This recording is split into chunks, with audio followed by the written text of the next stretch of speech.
Baik, kita masuk ke struktur DNA. Jadi kalau teman-teman tadi sudah belajar tentang nukleotida, ya, nukleotida merupakan bahan baku penyusun DNA. Nah, inilah susunan nukleotida tadi, dia akan saling bersambung menyambung, ya. Di sini ada D adenosin monofosfat, di sini ada D sitosin monofosfat, dan seterusnya. Ini mereka bersambung menyambung, membentuk utas atau tali yang tidak bercabang. Nah, inilah yang disebut dengan DNA. Jadi DNA tersusun dari nukleotida yang saling sambung menyambung. Ya, oleh karena itu dikatakan DNA merupakan materi genetik bagi hampir semua organisme, baik uni maupun multiseluler pasti memiliki DNA.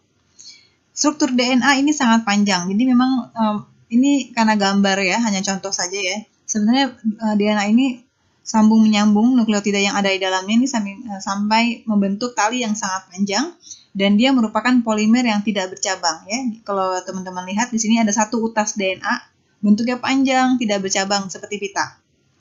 Unit monomernya, ini unit-unit monomer ya, terdiri dari 4 jenis deoksiribonukleosida monofosfat. Teman-teman sudah belajar di tata nama penamaan nukleotida ya.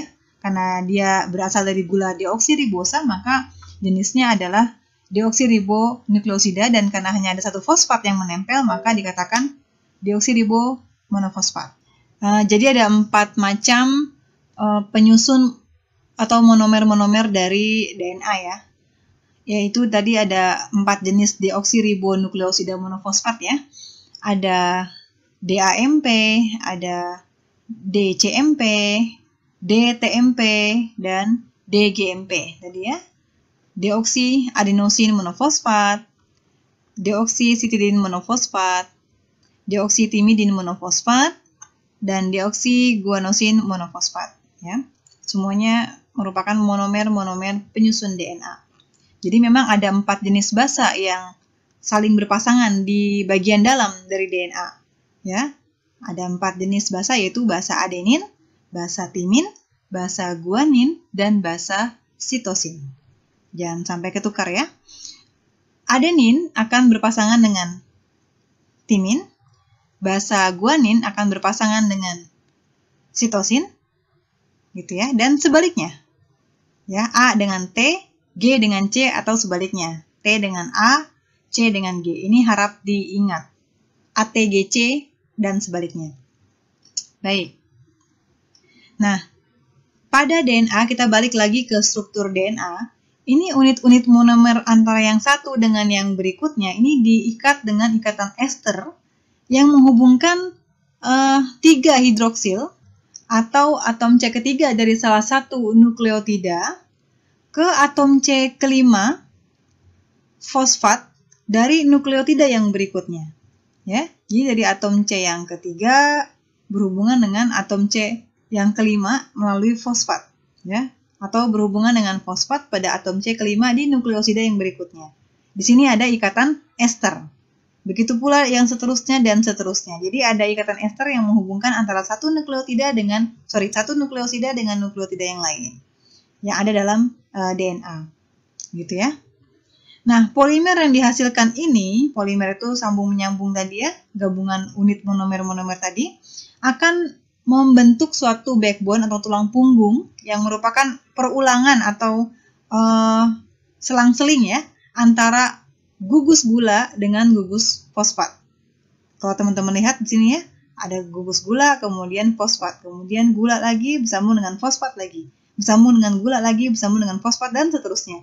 Sehingga dikatakan ini adalah backbone dari DNA, merupakan selang-seling susunan antara gula fosfat, gula fosfat, gula fosfat. Ya, bagian luar DNA adalah susunan gula fosfat sebagai backbone, sedangkan bagian dalam dari DNA adalah hubungan-hubungan antara dua pasang basa ya. Adenin dengan timin, guanin dengan sitosin, atau sitosin dengan guanin, dan sebaliknya. Nah, teman-teman lihat lagi di struktur DNA, setiap rantai DNA memiliki polaritas. Polaritas itu arah ya. Kalau teman-teman lihat sini ada arah panah. Ada yang arah panahnya dari 5 ke 3, ada yang arah panahnya dari 3 ke 5 gitu ya. Atau sebaliknya. Nah, kenapa ada dua arah panah yang berbeda seperti ini? Karena ini dilihat dari atom C yang terdekat dari ujung polimer. Kalau susunan yang 5 ke 3 berarti atom C yang terdekat dari ujung polimer, ya, yang dengan ujung polimer adalah atom C kelima dari unit deoksiribosa yang terakhir. Ini kan unit deoksiribosa ya. Yang paling dekat adalah atom C kelima. Sedangkan di deoksiribosa terakhir, atom C yang paling dekat adalah atom C ketiga. Sehingga disebut polaritas ini adalah polaritas dari 5 ke 3. Sedangkan yang ada di nukleosida yang sebaliknya, yang merupakan pasangan dari basanya gitu ya, dia akan berkebalikan. Ya, yang terdekat dari deoksiribosa adalah atom C nomor 3 yang menempel OH ini ya. Sedangkan yang bagian paling terakhir yang terdekat menempel dengan deoksiribosanya adalah atom C nomor 5, yaitu si fosfat ini. Sehingga dikatakan ini arahnya dari 3 ke 5. Atau kalau kita balik 5 ke 3 tapi merupakan kebalikan dari struktur yang satu lagi yang pasangannya tadi ya. Jadi memang arah atau polimer atau polarisasi itu akan selalu berkebalikan antara satu sisi DNA dengan sisi DNA yang lain.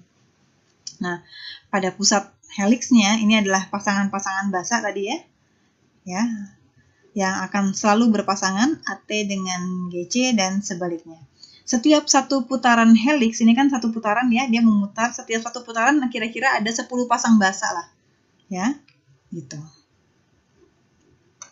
Kemudian kalau teman-teman lihat di struktur DNA ini, hasil pengamatan sinar X oleh Watson and Crick, DNA itu berutas rangkap, jadi bukan cuma satu pita, tapi dia berpilin dengan 2 pita. Ya, ada 2 polimer ya, atau 2 pita yang sifatnya kontinu atau berkelanjutan, panjang gitu ya, dan saling membelit dalam heliks ganda atau disebut dengan double helix. Di mana gula fosfatnya ada di luar, yang warna biru ini ya gula fosfatnya, sedangkan di bagian dalamnya adalah pasangan-pasangan basa.